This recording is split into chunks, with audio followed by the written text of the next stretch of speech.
শেখ হাসিনা দেশ থেকে পালিয়ে যাবার পর থেকেই একের পর এক তার নানা কুকীর্তি বেরিয়ে আসছে।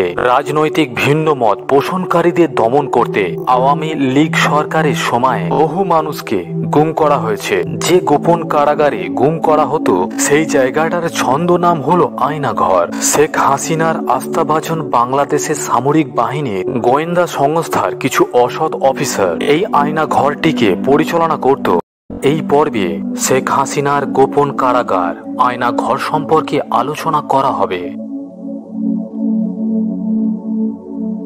বাংলাদেশের প্রতিরক্ষা বাহিনীর গোয়েন্দা সংস্থা director general of forces intelligence বা ডিজিএফআই হিসাবে পরিচিত।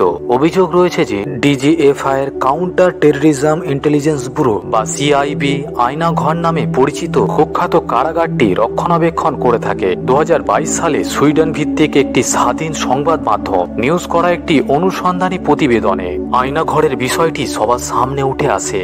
সেখান থেকেই দেশের মানুষ জানতে পারে যে বিভিন্ন সময় বলপূর্বক গুমের শিকার ব্যক্তিদেরকে এই আয়নাঘরে আটক করে নির্যাতন চালানো হতো। আয়নাঘর ঢাকা সেনানিবাসের ভিতরে অবস্থিত বলে ধারণা করা হয়। এই আয়নাঘরে বন্দী থাকা সাবেক এক সেনা সদস্য জানিয়েছেন অতীতে এই জায়গাটি জয়েন্ট ইন্টারোগেশন সেল নামে পরিচিত ছিল। পরবর্তীতে একে সংস্কার বা বর্ধিত করে আয়নাঘর বানানো হয়েছে।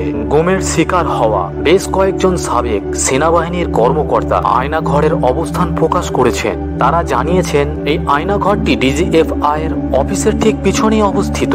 এখানে কমপক্ষে 16টি কক্ষ রয়েছে যেখানে একসাথে 30 জনকে বন্দী করে রাখা যায়।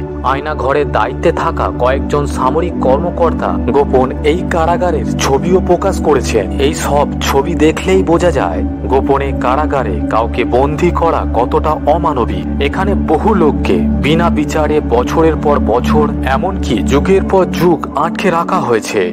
আয়নাঘরে বন্দী থাকা একজন বলেন এই সব কয়েদখানার দেওয়ালে বহু লোকের নানা রকম আর্তনাদ খোদাই করা লেখা আছে। কত লোককে যে এখানে ধরে নিয়ে যাওয়া হয়েছে তার কোনো রেকর্ড নেই। সবাইকে যেখানে দীর্ঘ সময় বন্দী করে রাখা হয় এমনও নয়, অনেককে ছেড়ে দেওয়া হয়েছে, আবার অনেককে এখান থেকে হত্যাও করা হয়েছে।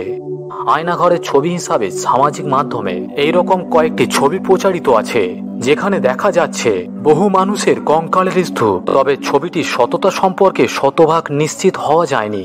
তবে এই আয়নাঘরের বন্দীদের নির্যাতনের কথা শুনে যে কোনো হৃদয়বান ব্যক্তির মনে হবে এমন অমানবিক পরিবেশে দীর্ঘদিন বন্দী করে রাখার চেয়ে কাউকে হত্যা করা অনেক ভালো।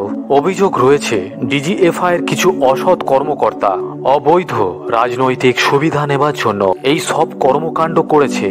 আওয়ামী লীগ সরকার ক্ষমতায় থাকাকালীন বিচার বহির্ভূত হত্যা, নির্যাতন এবং জোরপূর্বক গুমের অভিযোগগুলো বরং বড়াই অস্বীকার করে এসেছে। হাসিনা সরকার পতনের পরেই এই ধরনের মানবতা বিরোধী অপরাধের প্রমাণ হাতে নাতে পাওয়া যায়। বাংলাদেশের শীর্ষস্থানীয় একটি সংবাদপত্রে বলা হয়েছে শুধুমাত্র ঢাকা নিবাস নয়, বাংলাদেশের বিভিন্ন স্থানে এই রকম আরো বেশ কিছু আয়নাঘর থাকতে পারে।